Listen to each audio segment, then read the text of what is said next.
This channel does not promote any violent, harmful, or illegal activities. All content provided by this channel is meant for an educational purpose only. পদত্যাগ করেছেন বর্তমান সরকারের পার্বত্য চট্টগ্রাম বিষয়ক মন্ত্রী দীপেন দেওয়ান।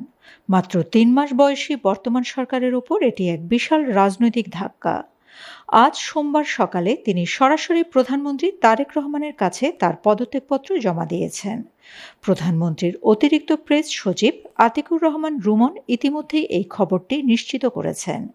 কিন্তু প্রশ্ন হলো, হঠাৎ কেন দেশের অন্যতম গুরুত্বপূর্ণ এই মন্ত্রণালয়ের মন্ত্রীপদ থেকে সরে দাঁড়ালেন তিনি?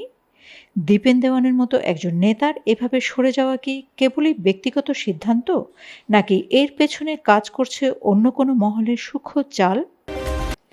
ভেতরের খবর কি? কেন এই সিদ্ধান্ত? এ নিয়ে রাজনৈতিক মহলে এখন চলছে তীব্র গুঞ্জন।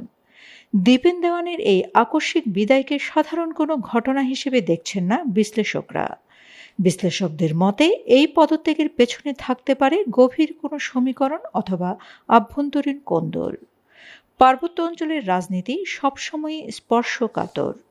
তারেক জিয়ার নেতৃত্বাধীন নতুন এই সরকারের বয়স মাত্র ৩ মাস, আর এই অল্প সময়ের মধ্যে একজন হেভিওয়েট মন্ত্রীর পদত্যাগ নিশ্চিতভাবে সরকারকে একটি বড় ধরনের রাজনৈতিক ধাক্কার মুখে ফেলেছে।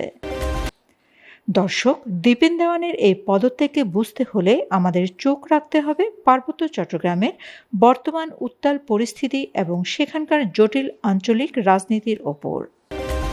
পার্বত্য চট্টগ্রামে জেএসএস সন্তু লারমা, জেএসএস সংস্কারপন্থী, ইউপিডিএফ প্রসিদ্ধ খিসা এবং ইউপিডিএফ গণতান্ত্রিকের মতো আঞ্চলিক দলগুলোর মধ্যে দীর্ঘদিন ধরে আধিপত্য বিস্তারের লড়াই চলছে। সাম্প্রতিক সময়ে সেখানে সশস্ত্র তৎপরতা এবং রক্তক্ষয়ী সংঘাত আবারও মাথাচাড়া দিয়ে উঠেছে।